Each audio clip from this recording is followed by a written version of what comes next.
Hi,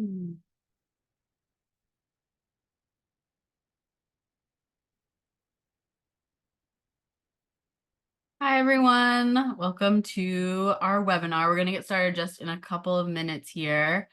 So probably in like 3 or 4 minutes, we'll get started and just leave some time for other folks to come on. So grab a drink if you want one. Get ready to spend the next hour and a half with us. And if you'd like to put in the chat, just like your name, if you're part of a group, what group you're from, and maybe one corporation you're interested in investigating, since the theme of today's webinar is the corporation.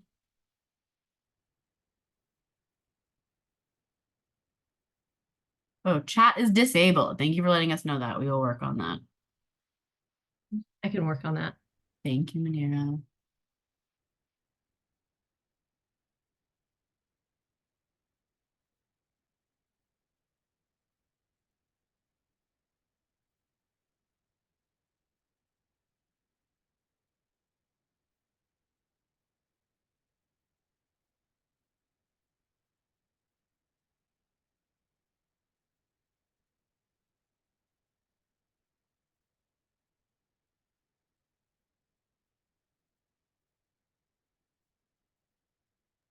I think it should be working now. Okay, cool. Try. People want to try the chat? Okay, looks like it's working now.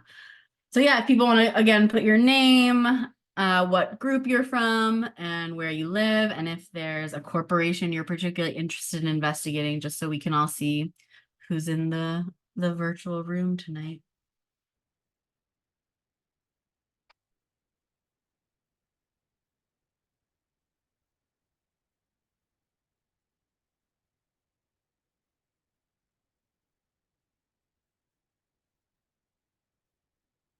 Awesome. Pittsburgh, Atlanta, Salt Lake City, Lansing. Cool.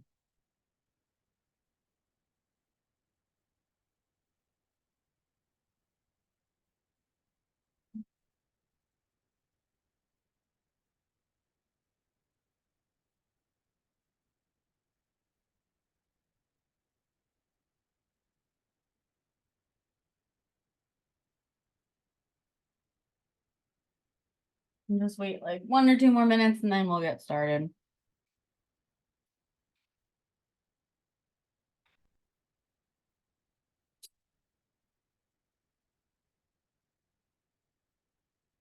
I have a couple people from Montana, people from New York, lots of good corporations to look into. I saw some Amazon, defense companies, which we're definitely going to focus on a little bit today. Healthcare organizations. Great. Okay, cool. So yeah, people can keep introducing yourselves in the chat there. And I think we're going to get started since it's 4 past the hour. So welcome everyone, and thanks for getting on this webinar tonight that we're as Little Sis hosting, Research Tools for Organizers, part 2 of this series focused on the corporation. My name is Molly Gott and I work with Little Sis, and I'm here tonight with Jen Armstrong and Allie Shaw. They'll both introduce themselves a bit later, but they're going to really be doing the bulk of our training and sharing tonight. So a couple of things just housekeeping wise to note here at the top. There's a chat like I mentioned, and I see lots of people chatting in there. Feel free to use that to kind of respond to things that we're saying, share ideas that you feel like are relevant to what we're talking about tonight. There's also a Q&A, and if you have particular questions about some of the stuff that we're talking about tonight that you want to get answered, try to use the Q&A for that. And we have 2 other great little sisters, little siblings, Munira and Rob, will be answering questions in there. So if you have a question you need an answer to, do it in the Q&A. We're going to record this webinar tonight. And we'll also make sure that all the slides are posted. So don't worry about that. In fact, we'll have a QR code for you to scan so that you can get access to them, as well as the last slides from last week or last month's training. So yeah, don't worry about, you know, taking notes or anything like that tonight. We'll make sure you have all the materials. And just so folks know, a big chunk of tonight's training won't be slides. It's going to be Allie and Jin kind of live demoing how to do some research using some kind of core tools to the Little Sis toolkit of researching the corporation. So a lot of it will be that. But again, we'll have that recorded and everything, so you can always kind of return back to it. So I think that's most of our housekeeping stuff. I see some familiar names from last time, and we're thrilled to have people returning and joining for this whole series, but just wanted to give people a little bit of context. So tonight, our agenda, like I said, will go for about an hour and a half-ish. We'll do welcome and introductions, which I just did right now. And then we're really going to spend the bulk of tonight talking about researching corporations, both public and private, both a little bit about how to formulate research questions when we're doing this kind of strategic power research, focus on corporations, as well as finding the answers, because we really think those are kind of the two prongs of skills that are really important. So for people who weren't on last month's webinar or who don't know Little Sis well, I just wanted to share a little bit about who we are. So we're Little Sis. We're called Little Sis because we're the opposite of Big Brother. And we are a watchdog research organization that specializes in power research and in mapping powerful people and organizations. We train organizations and activists and organizers on the ins and outs of how to do that research, with the goal of really building up research capacity for social movements. And we both, like I said, do that. We train people in it, and we also oversee some tech tools that help facilitate people doing that kind of power research. So one is littlesis.org, which hopefully people can check out. It's our free open source research platform. Sometimes we call it an involuntary Facebook of the 1%, and it basically tracks relationships between powerful people and organizations, and politicians, and other opponents of our movements. And then we also have Oligrapher, which is a great visualization tool that allows you to map those power networks. And yeah, stay tuned, because I think you'll see some examples of that this session. So that's a little bit about who we are. As part of that work, we are doing this series that you guys are on right now called Research Tools for Organizers. So it's a free monthly series like this on Zoom that's for activists and organizers to develop power research skills. Up here is our little schedule of upcoming training. So we're on the second one about the corporation. Last time we did like a kind of conceptual introduction to what power research is and why we do it in social movement contexts. Next time we're doing one on nonprofits. I'll give people some information about that at the end here. But yeah, this is a little bit about what we have coming up. So we really encourage people to join for all of these. You can kind of jump in and out if there's ones on particular topics that are of particular interest to you, or join us for all of them. And you can sign up at that link down there, so you have all the info. A couple of other things real quick at the top here. I think I kind of said this, but just kind of like community agreements for our temporary community on this Zoom tonight. Use the Q&A for questions. Like I said, Munira and Rob will do their best to answer. The chat can get kind of hectic, so if you have questions you need an answer to, Q&A is better. Do your best to keep questions pertinent to the topics we cover tonight. And be mindful of just leaving space in the chat for others to contribute, and just trying to kind of stay like on topic, although I know that one of the exciting things about research is that it can bring up lots and lots of ideas across lots and lots of subject areas. So don't worry about that too much, but do try to keep things pertinent to kind of what we're talking to tonight. So I wanted to, before kind of handing it over to Jin and Allie, do a quick review of some of the core concepts we talked about last time. So you can scan this little QR code up here to get the slides from last time, as well as actually this slide deck from tonight, or go on YouTube after this, search Public Accountability Initiative. You can see the whole recording. But last time we really talked about some just kind of like foundational social movement concepts, and foundational concepts to kind of how we think about power research and doing strategic research here at Little Sis. And a couple of things I just wanted to repeat so we have them in our mind. Is this definition of strategy from this great book, Practical Radicals, that we shared last time, and this definition of strategy that they kind of offer for social movements, which is a plan to achieve a goal under conditions of uncertainty with limited resources facing opposition. That is what a strategy is for us activists and organizers and the groups we're part of and the social movements we're building. And we kind of broke that down last time. I'm not going to go into super detail, but we talked about how this element of achieving goals facing opposition, and that a key part of what we do here at Little Sis is uncovering who that opposition is and understanding in a really deep way how they see the world and what opportunities there are for us to implement our strategies. And I think you guys will probably have already, for those of you who were on last time, heard us say this, and we'll say it again and again, but really to us, the difference between power research for campaigning and movement building purposes, as opposed to more like journalism or transparency work, is that we don't want to just find information for the sake of having information. We want to use it to inform our strategy to weaken corporate power. And so that's kind of what we come back to again and again and again. And you guys are going to see tonight, sometimes it's easy, you go down a million research rabbit holes. There's a lot of information out there. You want to know everything about one particular corporation because it's interesting and you want to like get to the root of it.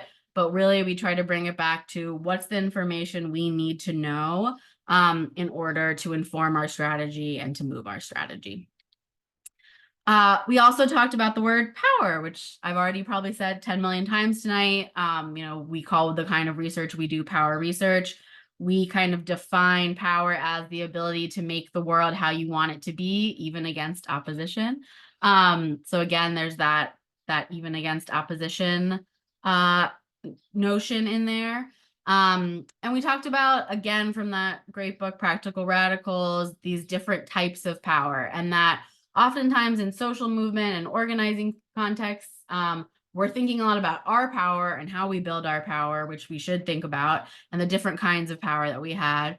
But we also think we need to be thinking about and understanding just as deeply our opposition's power, what kind of power they have, where it comes from, and again, where there are opportunities for us to use our power to diminish our power to get the world we want to see.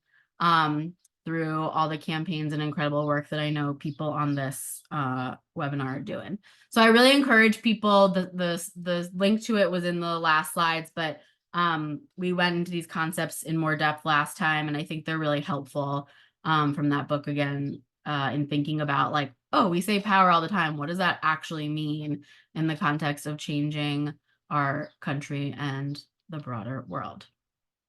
The other kind of core concept that we talk about and think about a lot at Little Sis is this idea of the power structure or the power elite, which we define as the people, organizations, and institutions that have shaped the world as it currently is, kind of the top dogs, the overdogs, as the folks from that book call it, who are benefiting from the status quo currently and are standing in the way of us changing our society in the way we want to change it. And we think about those people, organizations, and institutions as a network and as a power structure. And so a lot of what we're going to be talking about today with the corporations are like a key part of that structure.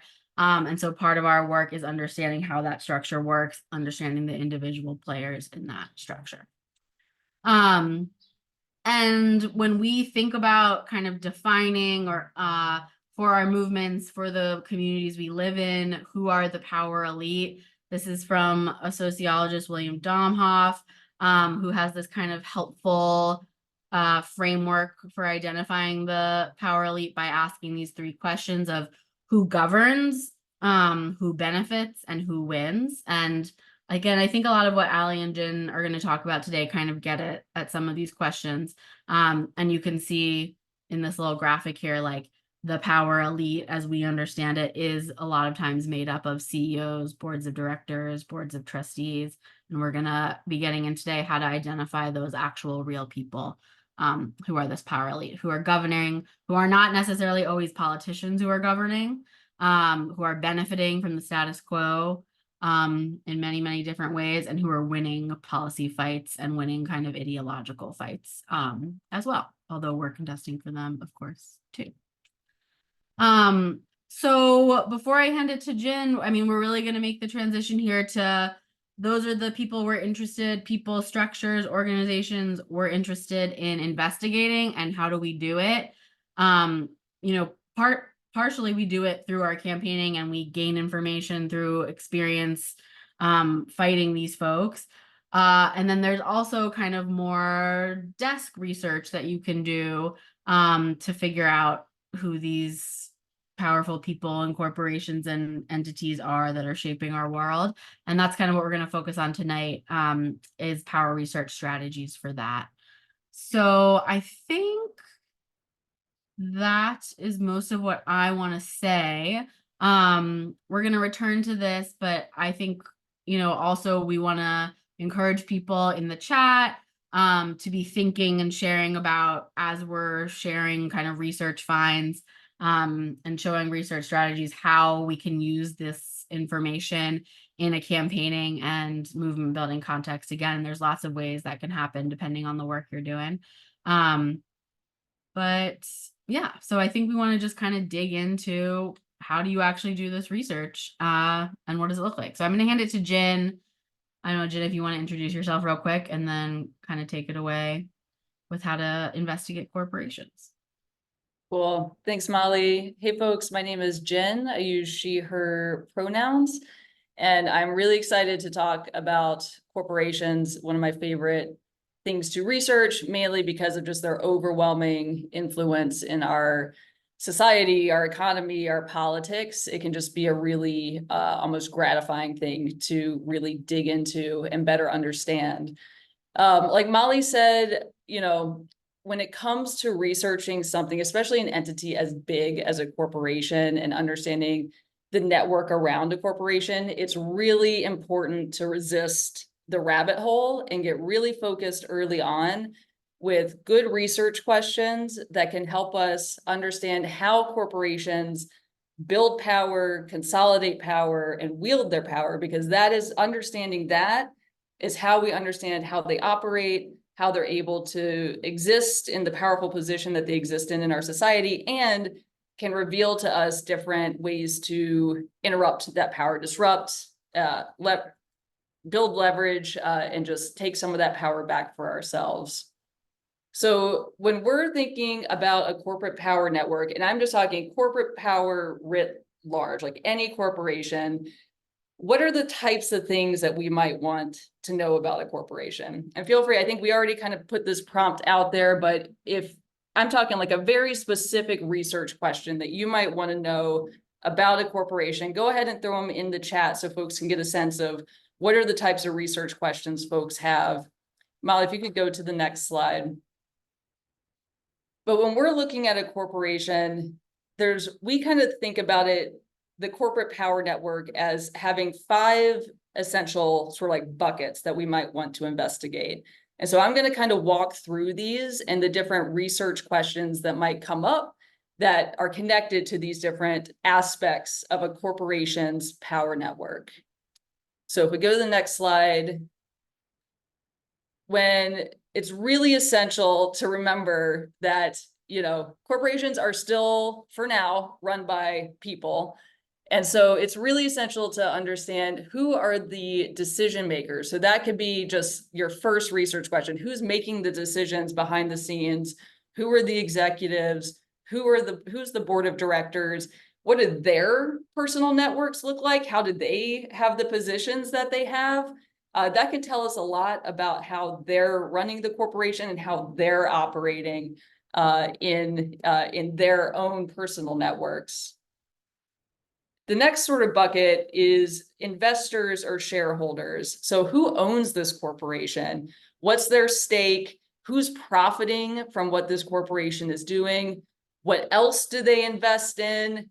Questions like this can help us better understand what do these investors and shareholders care about, what's motivating them. A lot of times it's just money. We don't have to overcomplicate it, but it can also open up opportunities for us to find common targets between different types of campaigns, because a lot of shareholders invest in both fossil fuels and defense industry, and it could be an opportunity to find common targets. So next we have business operations. So maybe our questions are more about, how does this corporation even operate? How does it plan to grow?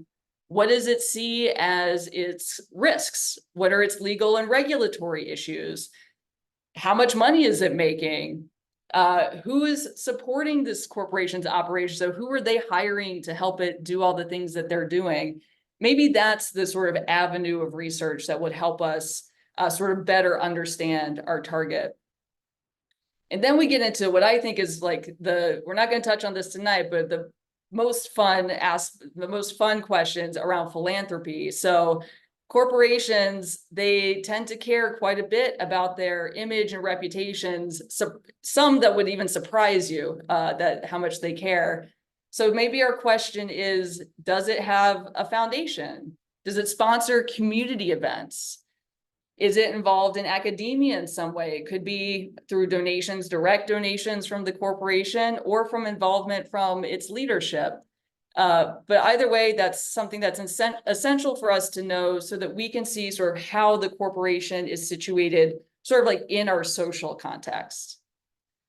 And then lastly, we have the political network. So what politicians are they donating to? Who are they hiring to lobby on their behalf? What are they trying to influence? What policies are they interested in?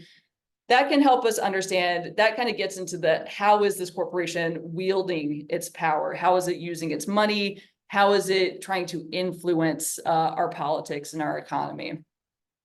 So altogether, this is sort of an example of types of research questions you might have depending on what you might be working on. And I'm just going to reiterate here with this slide what Molly was saying before, that our goal here, and it's important to keep this in mind, is not to just create a compendium of everything about a corporation. That doesn't really help us. The internet exists. We don't need to do that. But what we do need to do is to get a better understanding of certain aspects of how corporations are operating so that we can use that information to challenge that power. And so it's really important to kick off this whole process with really tight research questions so that we can get pretty targeted. Okay, we can go to the next one.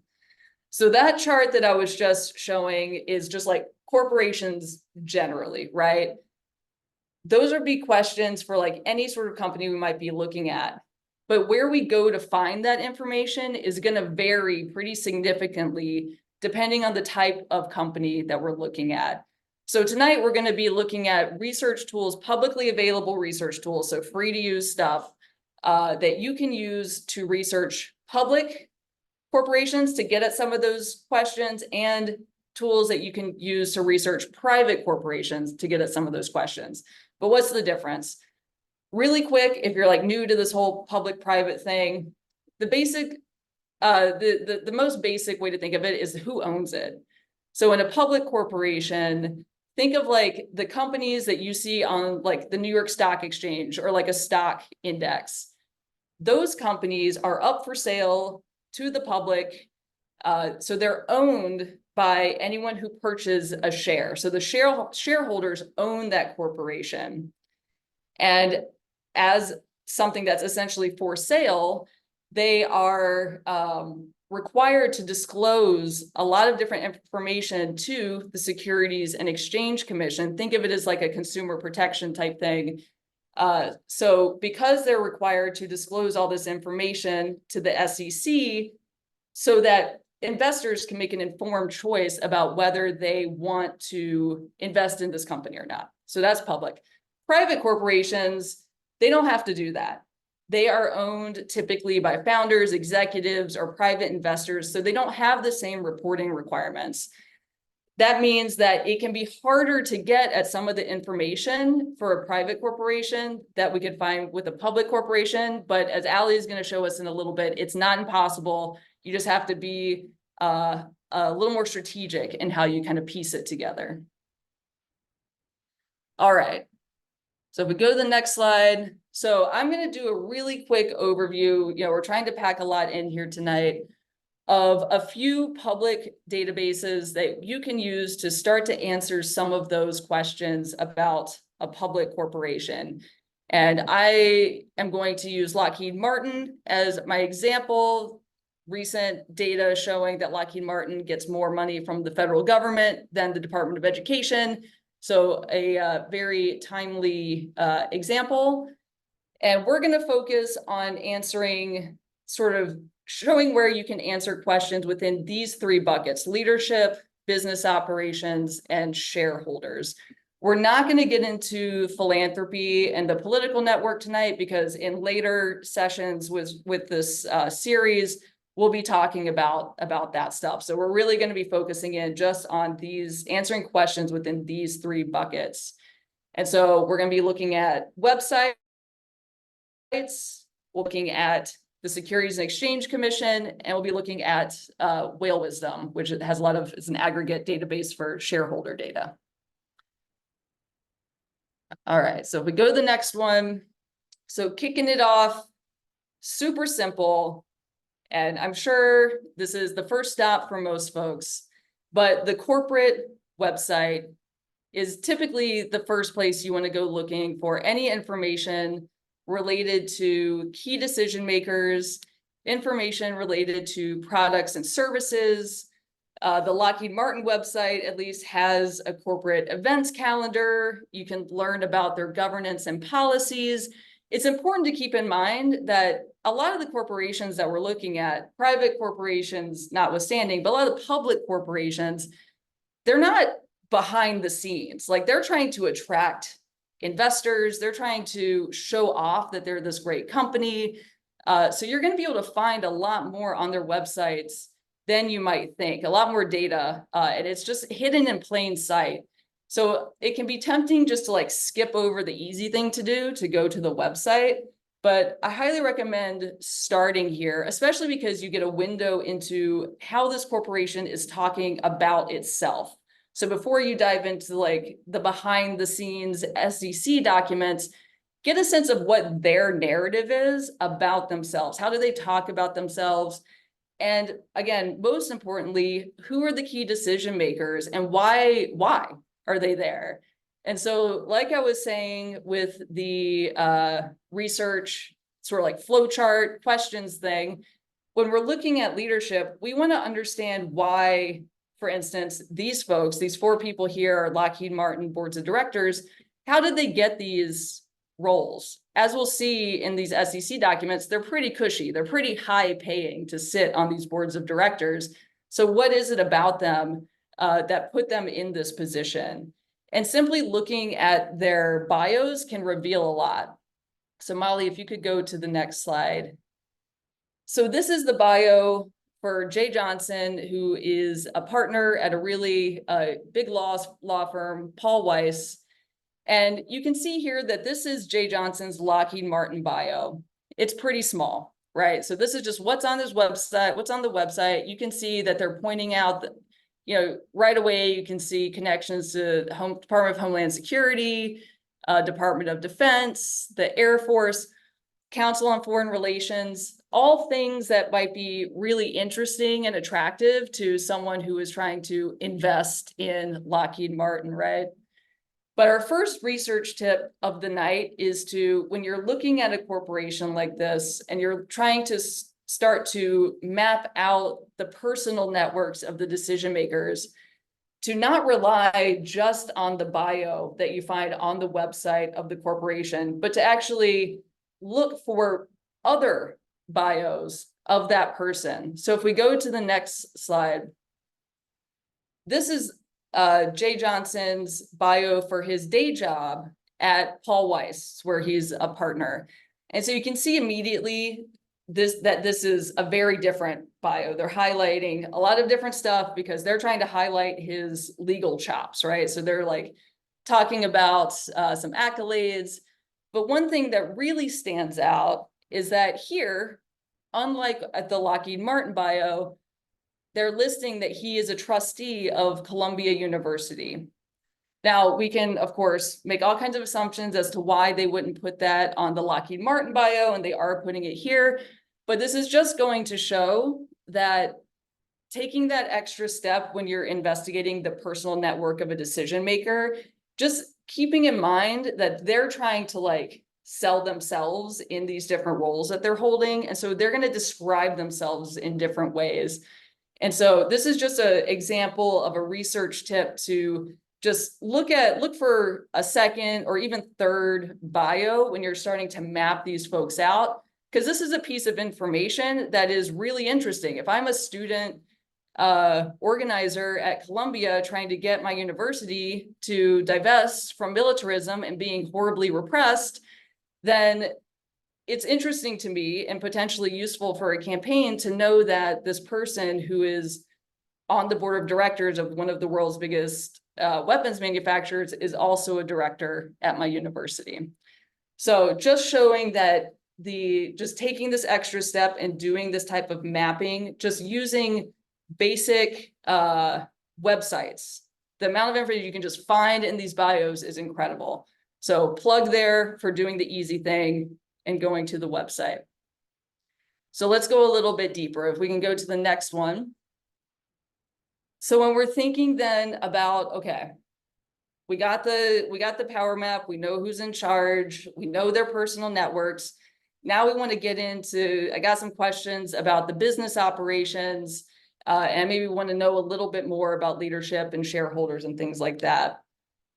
That's where the SEC is your best friend for corporate research for public corporations. After we get through this slide, I'm going to actually show you how to navigate the SEC website and show some of these statements.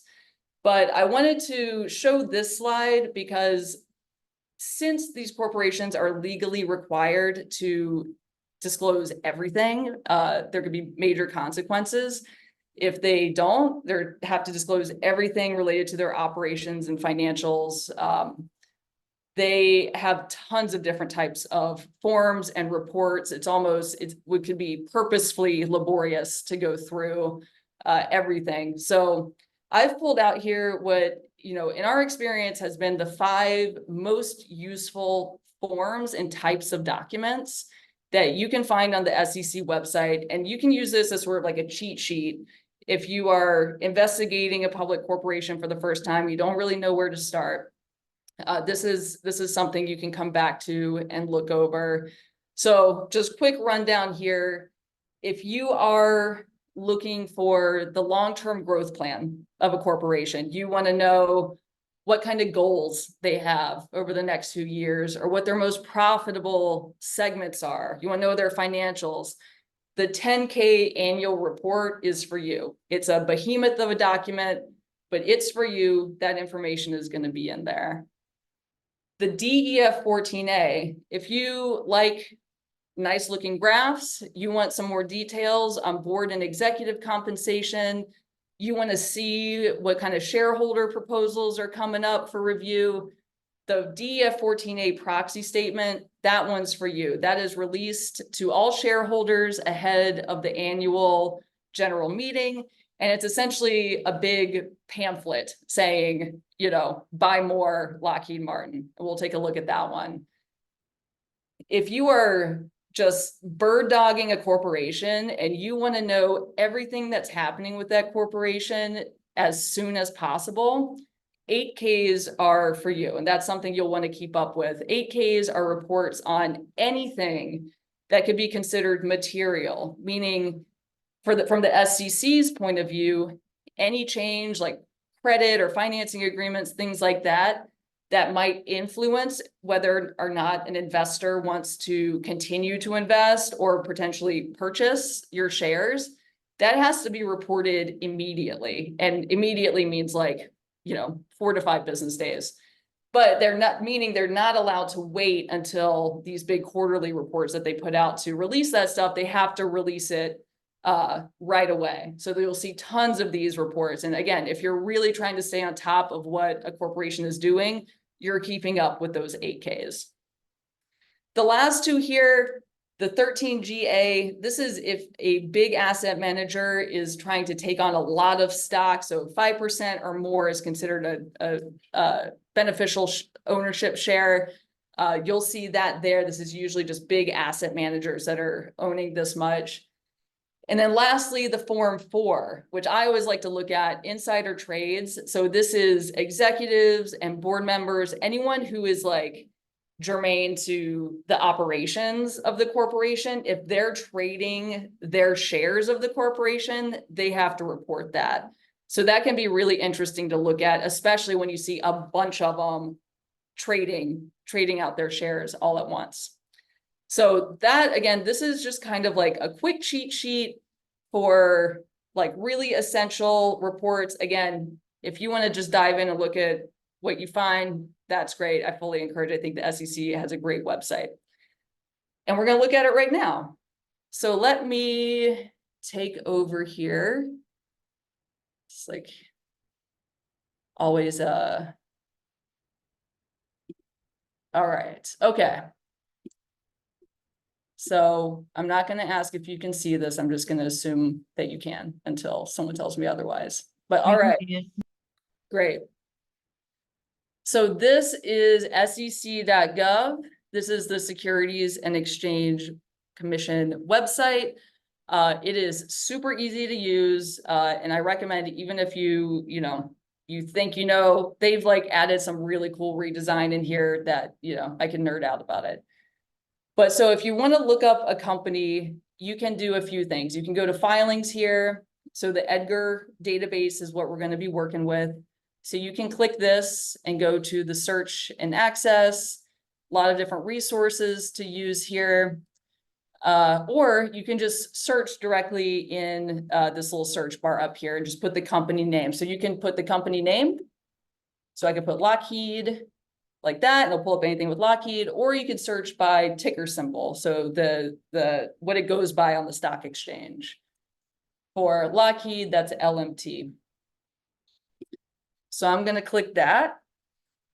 And so this is taking me to my search results. This is the corporate page. Can open this up here, get all kinds of like little tidbits, where it's based, business address, stuff like that. On my left-hand side, you can see the latest filings, excluding insider transactions. I'm not sure why. In calendar order, so you can see what they've been releasing. If you click view filings here, you'll actually get a sense of how many reports they're putting out. Like, look at all these things. You could easily get lost, spend a day in here. But what we're going to do is look at some of these filings that I was just talking about. And fortunately, the SEC agrees that those filings are the most useful. So they put select filings here on the right. So I can look at these. I can open up the 8K. Again, the 8K is just like, as things are happening, that might be material, they're putting these out. So these are the most recent ones. You can click view all 8Ks to look at that. They even put a handy how to read an 8K in there. We're looking at the 10K and the 10Q. I didn't mention this in that rundown, but they do put out quarterly reports. You can keep up with those too. If you're not quite at the 8K level, but don't want to wait for the 10K, 10Q might be for you. But the 10K is our big annual report. I'll just open that up real quick.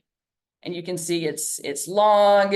You can see they have their business, risk factors, different properties, legal proceedings that they're a part of, all kinds of procedures, other information, just a lot in here, details about their governance, their executive compensation, things like that. And it's really great. You have these table of contents. It's all linked in. I think it's really helpful to just kind of like click around, and remember, of course, Control F is your friend here. So if there's something specific you're looking for, you can use that. So 10K, 10Q, we have our proxy statement here. So DEF 14A, open this up real quick. So again, this is the one that they send out ahead of the AGM. It contains a lot of the same information as at the 10K, and the AGM being the annual general meeting of shareholders. So all shareholders will receive this. It has a little shareholder meeting, date and time. There's a little details for how to join. Before you get excited, you can only join if you own Lockheed Martin stock. So this is shareholders only. But there are some folks and campaigns that do shareholder activism and might like jump on a meeting like this or buy a share so that they can go to the AGM. If you've ever heard of that or know of a campaign, maybe put it in the chat. That'd be cool to hear. So details for that on the right. On the left, you see different proposals that are being put forward by either the board of directors, so by the corporation itself, or by stockholders. You'll notice that when the corporate decision makers are putting forward proposals, they recommend voting in favor of those. And most often, in my experience, when there's a shareholder proposal, meaning if you're a shareholder, you own this company, you have the right to put forward a proposal for a vote at the AGM on anything from like changes you want to see to different operations processes to reports you want to see. You can put those proposals forward and they have to essentially put them for a vote. Now, they will rail against them in most cases, and we'll take a look at that in a second. So you can see the board is recommending voting against these shareholder proposals. So like I said, this is like essentially a pamphlet for the corporation. So there's a nice little welcome message. There's all kinds of like, you know, that quick view of the 10K that I just showed you here. I'll just like click on something here. It doesn't look great. Like it's not meant for, you know, easy consumption, right? It's a very dense legal document. This again is more of like a, we love our shareholders, please keep investing in us, buy more. Like that's the vibe here. So looking at this table of contents, you get a sense of, again, what I was saying before. There's a lot more detail about director and executive compensation in this, which is always really interesting. So actually you can see, oh, and more like CEO pay ratio. So these things are like they're having to report out, nicely laid out here. So if you're interested in what the CEO pay ratio versus the median employee of Lockheed Martin, you can get that data really quick. But and you can see the stockholder proposals down here. But let's take a look at the director compensation. I always like this table. So we were just talking about Jay Johnson. So this is a good through line here. So the directors, this is the board of directors for the company. They're not the executives, but they are ultimately the boss of the corporation. And so you can see here, they have nicely laid out that they pay their directors $170K in equity, so stock, and $170K in cash. And then if you're on one of these committees, you get a little bit extra, an entire annual salary for some people, extra. So if we scroll down here, it's just an example of like the type of data that you can find in one of these director compensation table. So you can see these are all their directors, and you can see how much they've been paid in cash and stock, and then other compensation. So the other compensation, if you look at the little note here, it says 3. If you go down to 3 here, that's basically like they have a program for matching like gifts to different nonprofits. So maybe these folks took advantage of that. But if you think of our friend Jay Johnson here, he doesn't appear to be on any committees, so he just has to settle for getting $340K a year in cash and stock to sit on this board of directors. Not a bad gig, if you can get it. So that's just a little detail of something. So executive compensation here, this is a long overview because stockholders really want to know why they're paying their executives so much. So you will see them bending over backwards to talk about how they have competitive pay compared to their competitors, how all the great things that their executive did in order to earn his incentive bonuses and things like that. So really interesting to just look through and see how they are justifying paying this guy. I think he made 23 million last year in cash and stock.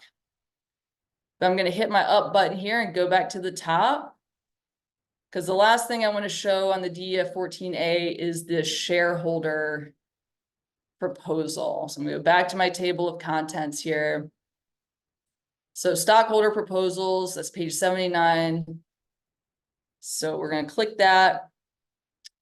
And they have them laid out here. So there's 4 different ones that they've put in.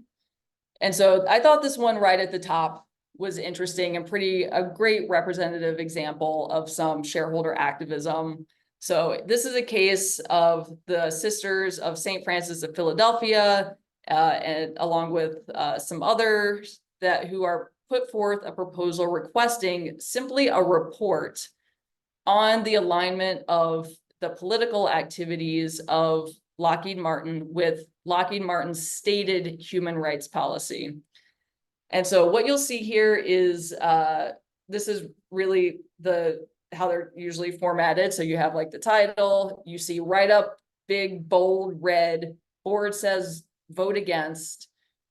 You get the review of the stockholder proposal. You can see that this is related. There's mention of this $3 billion deal to sell F-35s to Israel is mentioned here, along with a few other things like spending $7 million on lobbying in 2022. And some of this is to just get this stuff on the record. You know, some of the point of this is like, they know that this isn't going to go through, but getting this on the record and having that board say, vote against. And so then the board has to come in and say all the different reasons why they think this proposal is a terrible idea. So looking at the DEF 14A is just really interesting to see the dynamics of, again, how the business is operating. You get some more details on the leadership. You get kind of the perspective of the leadership and how they're interacting with their shareholders and like the way that they talk about the things that they're doing. Just a lot of really interesting stuff, and it's fully worth sitting down with one of these and kind of digging through it and seeing. But if you're short on time and you have something in particular you're looking for, again, Control F or Command F, whatever your computer setup, is a great way to just move around these documents. So if, for instance, I am looking for more details on these F-35, say I don't know much about this program that the Sisters of St. Francis of Philadelphia are talking about, I'm going to hit Command F, F-35, I'm putting that in, and I'm just going to like navigate around this document and look for other places where this is described. So you can see this is industry leading portfolio. F-35 Lightning is one of their top bullets here. And this can help me sort of learn a little bit more about this program. Maybe I'm researching about F-35s and I want to know more about that. So again, just to plug, the DEF 14A is just a really interesting document to read through. Again, going back to your cheat sheet, if this lines up with your research questions. So then going back to our handy overview here, we have the ownership disclosures. So our last bit here, this is where I was talking about the insider transactions and beneficial ownership. Insider transactions being executives and board members who are selling or buying stock. Typically they're not buying, they're being like as part of their compensation package. And then beneficial ownership, the 13DG, that's when there's like big acquisitions from asset managers and things like that. So just to open one of these up so you can see what it looks like. April 3rd, here is a director, Eileen Gordon, who sold, let's see, 146.5 shares at 452.79 per share. And you can do the math on how much she made on that. But this is really great to just kind of see what these executives are up to when they're selling the stock. You can see how much they own. They have to report how much they own before and after they sell. So that can be really interesting. I'm going to try to move a bit quicker here. But what is also helpful, I think, just another kind of like research tip, is to hit view all insider transactions and look for moments where there are a lot of these forms showing up. So, you know, March 7th, a few showing up, a lot showing up in February 27th. And then kind of pinpointing maybe what is going on with the corporation at that time. Why are all these people selling, if this is part of like your research inquiry? So that is my very quick overview of the SEC. I could like spend a whole day on this website. It's really great. The last thing I'll point out is that they do have this really cool website edition called investor.gov. So if you have questions about like what different terms mean, the SEC has it covered with investor.gov. I used it to try to understand what different types of share compensation was. It's really helpful. So big plug for that. Okay, so in our final little bit here, so we've looked at boards, leadership, trying to understand their networks. We've looked at where can we find information about business operations, where is their money going, how are they addressing risks, and how are they addressing shareholder opposition. Now we want to look at who owns the thing. Like I said, with public corporations, they're publicly owned, so they're owned by anyone who has a share in it. And we're lucky to have tools like Whale Wisdom, which is essentially an aggregator. So it's taking data from the SEC website and it's making it so that we don't have to click endless documents. We can just go here and see who all are all the shareholders. So just to show you a quick navigation of this site, it's whalewisdom.com, totally free to use in its like basic model. But I'm just going to put in the stock ticker here again and pull up Lockheed's page. So not paying, so getting all these pop-ups, so get this out of the way. So this is the Lockheed Martin page. You can see it's got the market cap here. Market cap, for those who are less familiar, is the amount of outstanding shares times what it's worth. So basically what this corporation is worth based on the shares that are out there.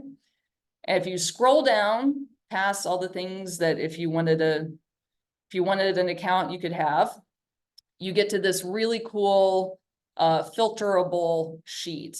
So you can actually send this to Excel or to CSV to play with if you like, but I like this interface. I think it's pretty nice. And you can adjust what you see just by clicking the tops of any of these fields.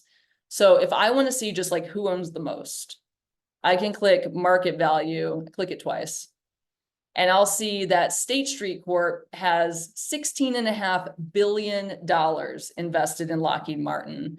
Not surprising to see State Street, Vanguard, and BlackRock. They're the biggest asset managers in the world. They typically are at the top of most stocks like this. But that is like that's a huge amount. You can see State Street is almost a 14% owner of Lockheed Martin. That's really big. There's no one that's even close to that. Something I also like to look at are, this is it's a lot to own, but it's a relatively small amount of State Street's portfolio. So what are the different managers and groups that are trying to like have Lockheed Martin be a big part of their portfolio? I can look at that and see that, a couple of these I've never even heard of. This one has 10% of its entire portfolio is locked up in Lockheed Martin. That's pretty interesting to me, and just shows that they're really putting a strong bet. I mean, they only got involved, if you look over here, in 2022. So just a lot of data to kind of sift through here. You can customize this. If you hit customize columns, you can decide what you want to see in the field. Sometimes when I'm doing state-based research, I want to see what state some of these entities are in. If I hit that, and then I go back, I can look for instance, if I'm looking for entities that are just like all existing in Virginia, where I'm from, then I can use that to look for entities based in Virginia. Okay, that was quick. I know I'm running out of time. Definitely play around with this. Again, you can adjust. There's a lot you can do with the free version of this. Keeping in mind, so you can look here on the source, see these 13F filings. This is all coming from the SEC. So, and you can see here, there's a source date. So that's showing you how up to date this is. So you can really trust that this data, you can have a sense of like when it's happening, where the data is coming from, and all of that. So last thing I want to show is really just like a basic tool that might be useful depending on your research question, is how is this company performing over time? How is it managing different current events? And Yahoo Finance, blast from the past, is still a really excellent tool for looking at publicly traded companies, especially if you're looking at their price action over time. So I'm looking at LNT again. I'm going to go. And as you can see here, I get this nice chart. And if I just want to see how this corporation has performed over like up to 5 years, I think they have all, I'm not actually sure how. Yeah, wow, all. So like since they started reporting this up until most recent, today's data, you can get a sense of like how this corporation has really kind of blown up in like its contracts and its revenues since 2020. And that's really, you can really see that very clearly in some of this price action. So this is another just example of a free tool that you can use to start to piece together an understanding of how this corporation is operating, who's in the network. And yeah, with that, I'll pass it to Allie to talk about the harder to research private corporations. All right, thank you, Jen.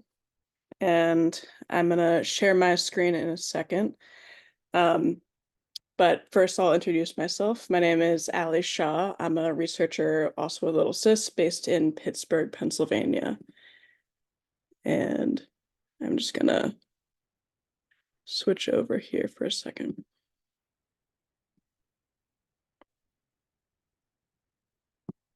And like Jen said, I'm going to be talking about researching privately held corporations, which unfortunately can be a lot trickier than researching publicly traded corporations. That's mostly because they don't have to report to the SEC. And when they don't have to report things like that, they typically don't. So we're going to focus on a couple different resources that could help, ones that are also publicly available or free through the public library or just online. And there are a lot of other resources that you can use, and I just wanted to also mention these resources that I'm covering can also be used for publicly traded corporations as well. So this can be used for any corporation, but these are resources that you might want to start with if you're researching a privately held corporation. Of course, starting with the company website is always useful, but sometimes if it's a really small company, they might not have a website, or they might have a really kind of bland, not very helpful website. But you might be researching a local corporation, like a local grocery store chain, a local oil and gas corporation. I'm going to be talking about a local nursery that grows orchids in South Florida. So like very different from Lockheed Martin, but also a local employer that might be a bad employer that you have to target because they're treating their workers badly or polluting your community. Or you might be looking at a developer, for example. So we're going to go over a couple of these tools, and as always, put your questions in the chat. So before I get into the Mergent resource, I also wanted to mention there are certain things that private companies will not want you to know and certain things that they will want you to know. And understanding that can help us get a sense of what we can actually get from private corporation research. So a private company might not want you to know what their profit margin is, what their expansion plan is, what their executive salaries are, for example. So that can be harder to get, but being creative and diligent can be really helpful. So for example, if you're organizing workers at a small private company, asking around and seeing if anyone can get an idea of executive salaries could be a creative way to get at that when they don't want to publicly disclose that kind of information. But luckily they do often, if they're like a mid-sized company, want to boast about like annual sales or hiring new executives, or releasing new products, overcoming challenges, especially in trade magazines, which I'm going to get to after looking at some public library resources. And then finally, we'll look at Good Jobs First and their really, really useful violation and subsidy tracker. So I'm going to move over to the public library resources. So I'm from Pittsburgh, and our public library is the Carnegie Library System. Although this resource, Mergent Online or Mergent Intellect, is available at most major public libraries in the US. So just as an example, if you go to the resources tab on my public library, it's probably similar in your city, and go to research resources. All I did was search databases and industry information. You could also do, business, government and law, nonprofits down here. And that got me to Mergent Intellect, which is our next tool that I'm going to go to.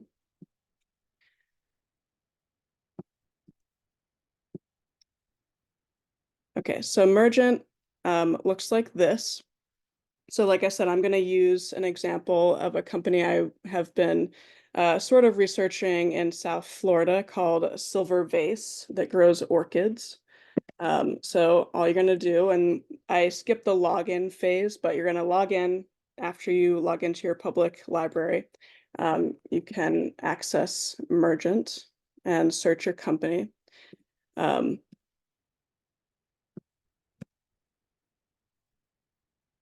Sorry, give me 1 second. Let me, I might need to log in again.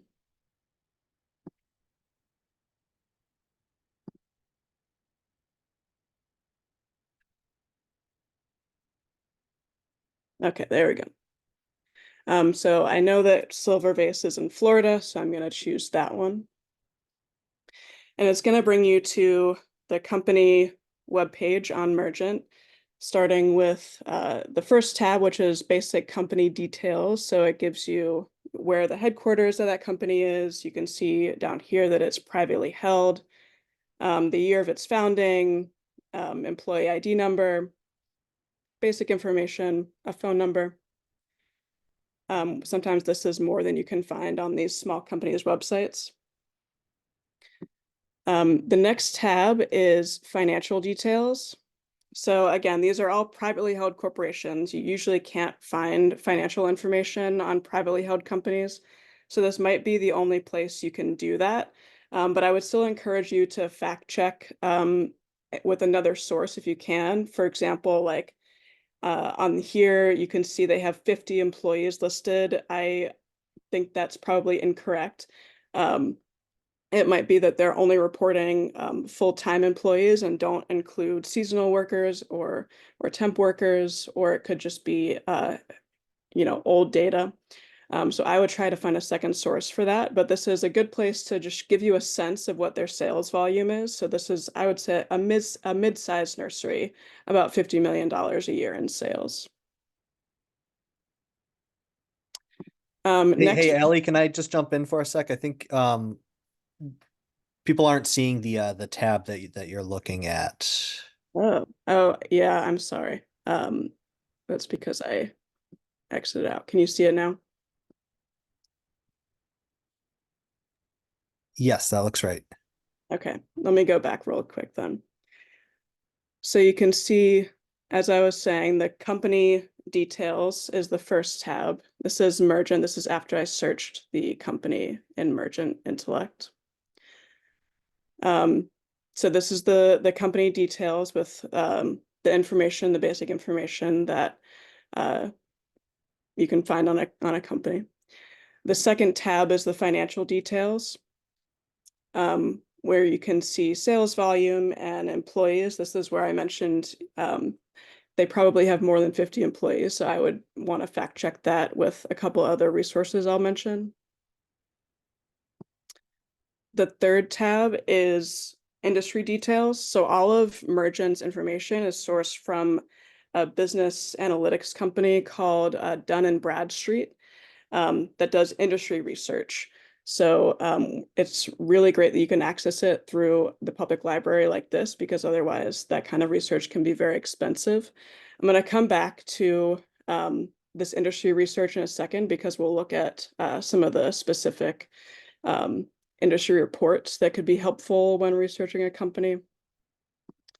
The next tab is executive details. So for a private company, they don't even have to report executives or board members, or it can be difficult to find. So this is one way you could do that.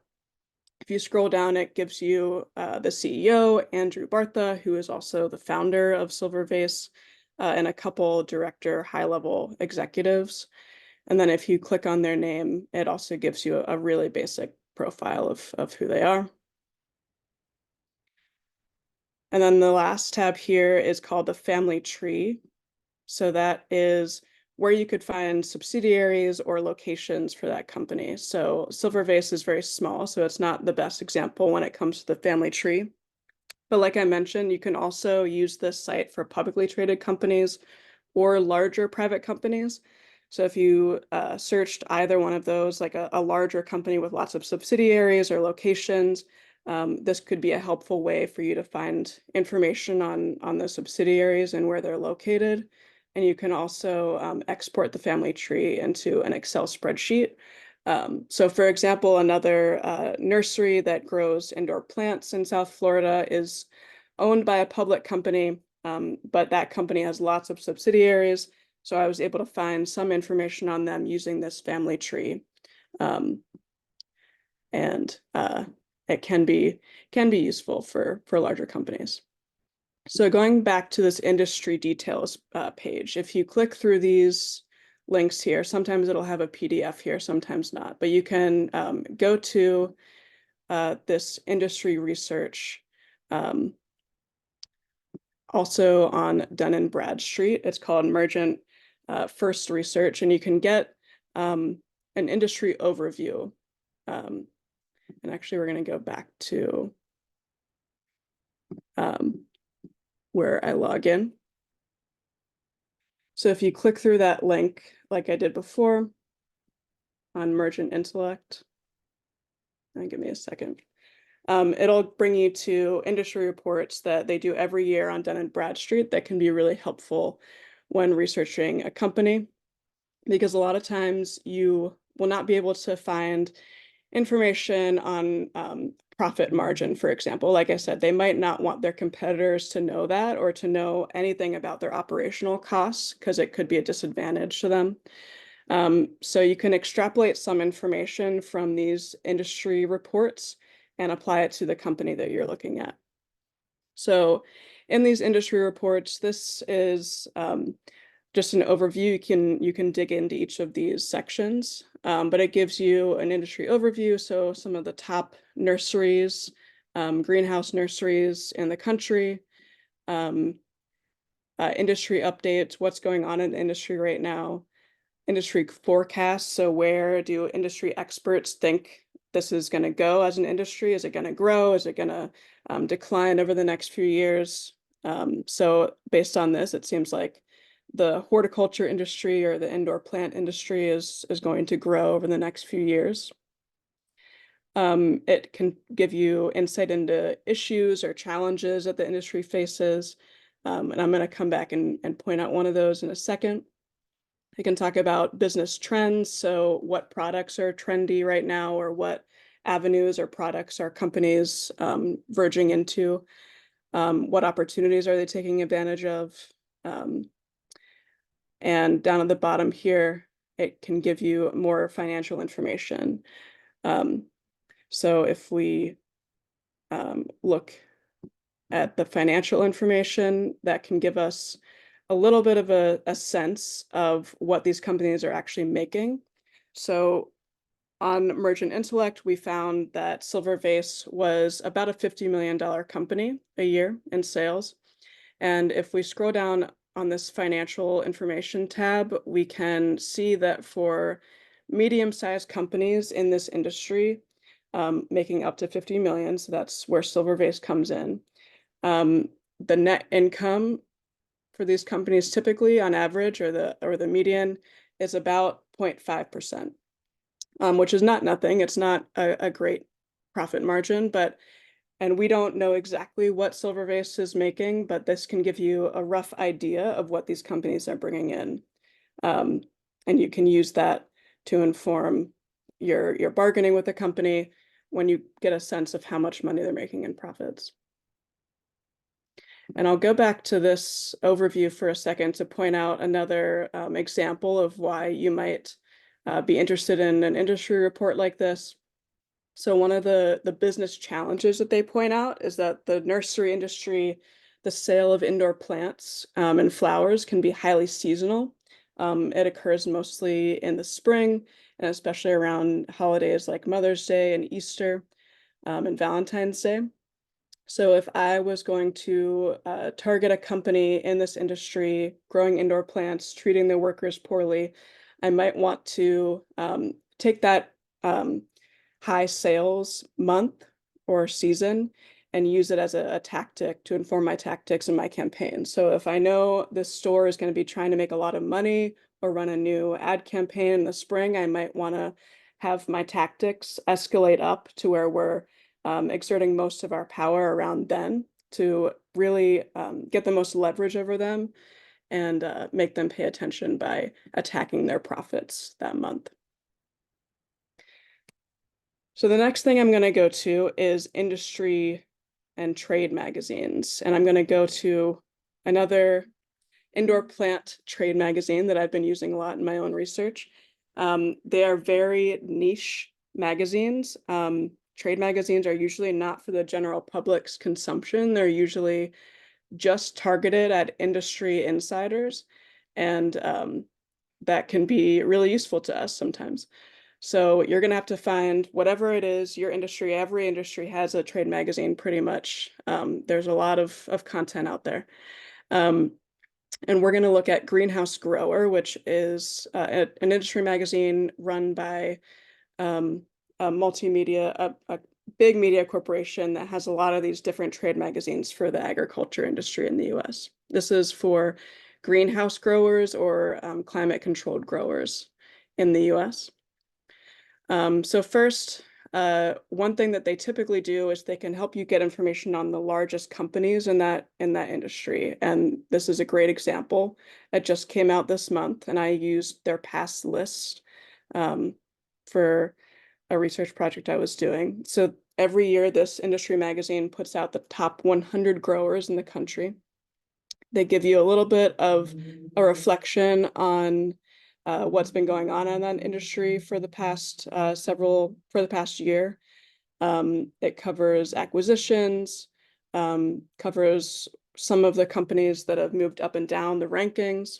And then if you scroll down, they give you, the list of the top 100 companies in this industry, where they've fallen off in the rankings, what state they're located in, and how much square footage their company controls. So you can see some of the really big nurseries like Costa Farms and Almond Plants. And then if I do a Control F search for Silver Vase, which I was just looking into, you can see they're 44th, rose a little bit in the rankings, and control about 1.3 million square feet. A lot of trade magazines will have similar kind of lists to this. So digging around in trade magazines is really a great use of your time if you're looking to do industry research. And then, of course, if you're looking for a specific company, private companies, a lot of times you have to do research on news sites and look for just news articles about them, and where they're boasting about annual revenue or new strategies or products and things like that. So you can, of course, search on the website's search bar up there, but I'm going to show you a slightly different way that I like to do it using Google's search tools. So if you go back to the home page and go up to the search bar up here, I'm going to do what's called an insight search. So I'm going to go to the left of the URL up top, type the word site with a colon, and then to the right, I'm going to type in quotes, silver base. And I'm doing it in quotes because I don't just want the word silver and vase in the website. I'm going to search the entire website with this. I want the company, so the phrase silver vase together. So I'm going to put it in quotes so it gives me only results that have the phrase silver vase. And this is going to search the entire website for me and give me results like this.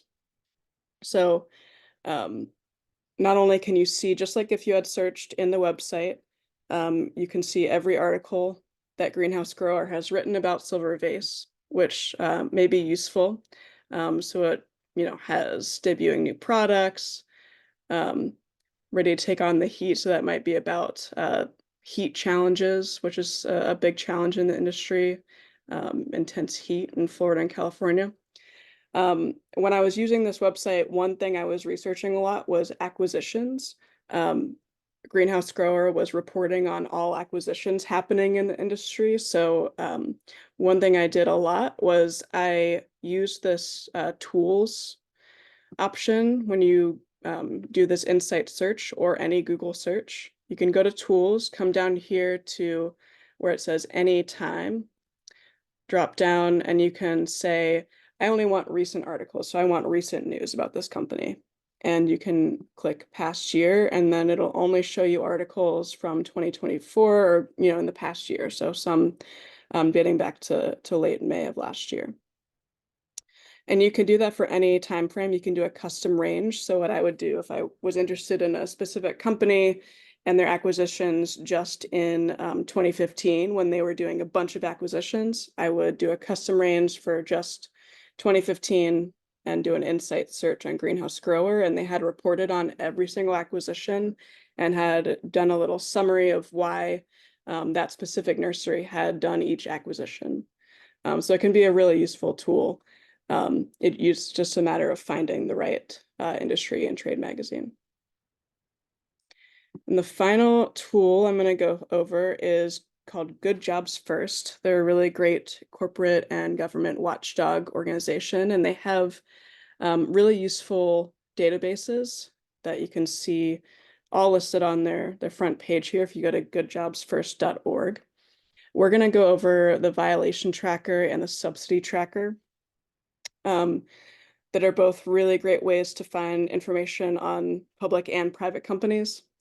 On a public company, it might be a little bit easier to find violations or things like that. But for private companies, this is a good way to get at some of their misconduct in the public and then state or local subsidies. So to get to the violation tracker, you can go here or come up to their databases, and it'll bring you to this search page. So by violations, we just mean anytime the corporation has been fined or found doing wrong in the public or corporate misconduct. It covers a wide range of issues, and we'll get into some of them. And I'm going to search one of the largest privately held companies in the US. People might have heard of them, Koch Industries. They also are a great example when it comes to corporate violations. So I'm going to search and bring you to the initial search results for Koch Industries. So first thing you can see, it separates out company and parent company. So when I search Koch Industries, it's going to give me every subsidiary or company owned by Koch Industries. And they do it by any company that is owned more than 50% by the parent company. They list under that parent company on this database. So it gives you which subsidiary it is, the type of offense in this column, the year the offense was given, the agency, the regulator that oversaw that offense and probably levied a fine, and then the penalty amount on the right. And if you want to dig in more to a specific violation, you can either select the company on the left or penalty amount over here. And you can also search by year. So if you click year, it'll give you the most recent violations. So say I want to look at this pretty big penalty of 1.2 million in 2023, so very recent by Georgia Pacific. I'm going to click the penalty amount and it's going to bring me to the individual record and show you again the penalty amount and then a description. So the description of this was the company was fined by FERC, the Federal Energy Regulatory Commission, because they abandoned a pipeline without commission approval. And if you want to cite your original source, you can go down here to the source of data, click here, and it'll bring you to the original source, so the exact consent agreement for that violation. So if we go back to the original search page, you can also click on the parent company. So we'll click on Koch Industries, and it'll take you to that parent company's summary of violations. So they give you the total violations since Good Jobs First started recording violations, which was in 2000. And you can see right here that Koch has been fined over $1 billion since 2000, which is just mind-blowing and would be a really great talking point if someone is targeting Koch Industries to say that they've been fined over $1 billion for corporate misconduct.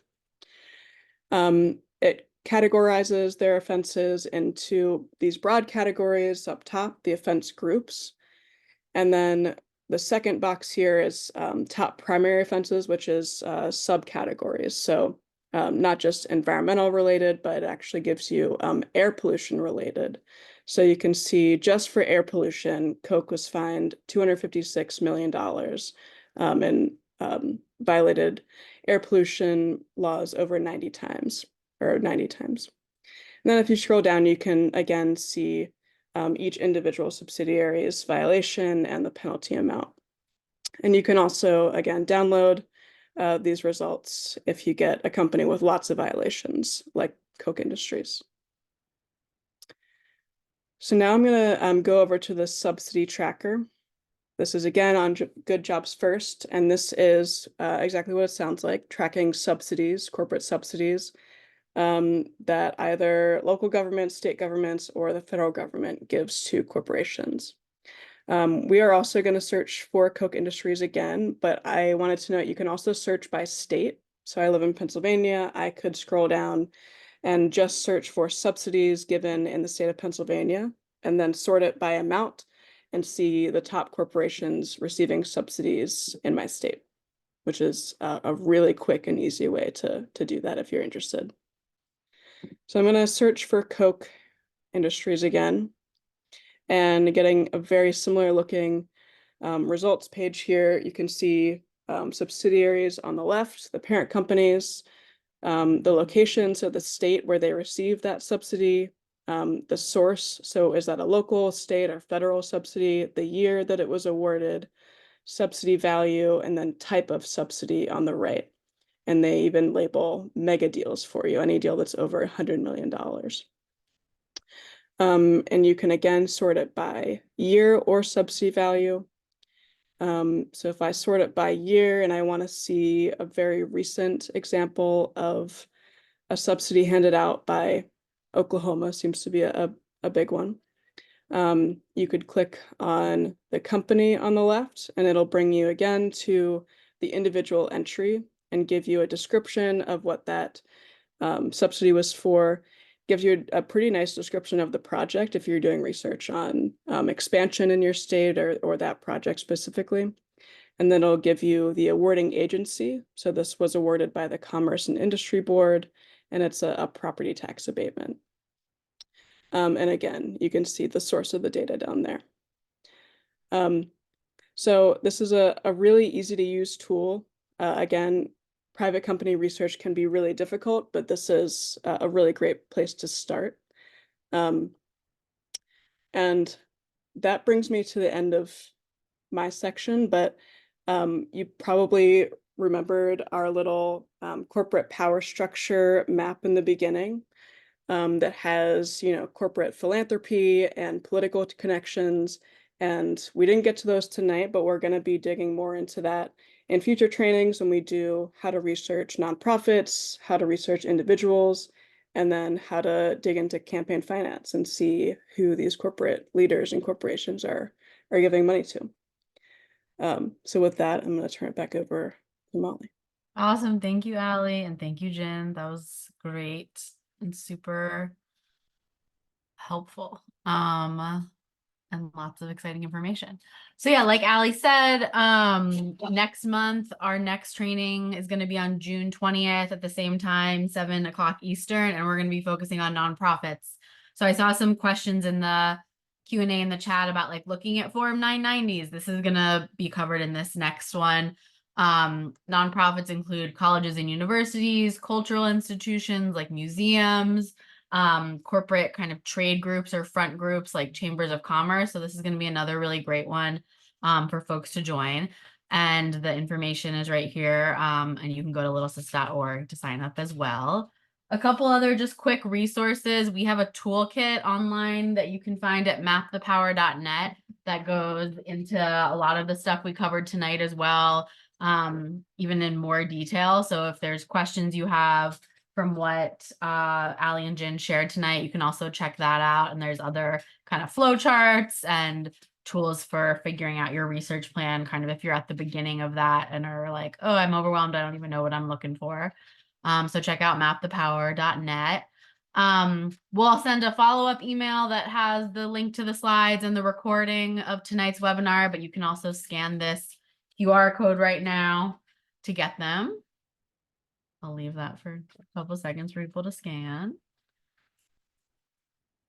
And then if you have additional questions, feel free to reach out to me, Molly at littlesis.org. We have a Twitter, we have an Instagram, we have a YouTube, our newsletter, littlesis.org/newsletter. If you sign up there, you'll get information about our trainings as well as lots of kind of like up to the minute breaking news from the power research world of Little Sis. So that's a great one to sign up for as well.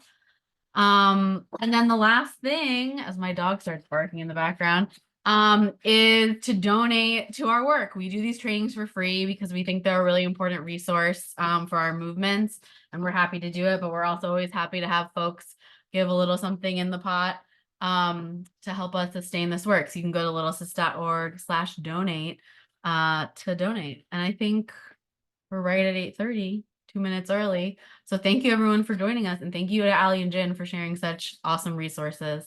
Yeah. And we're going to say goodbye, and we'll hopefully see everyone next month. Bye, everyone.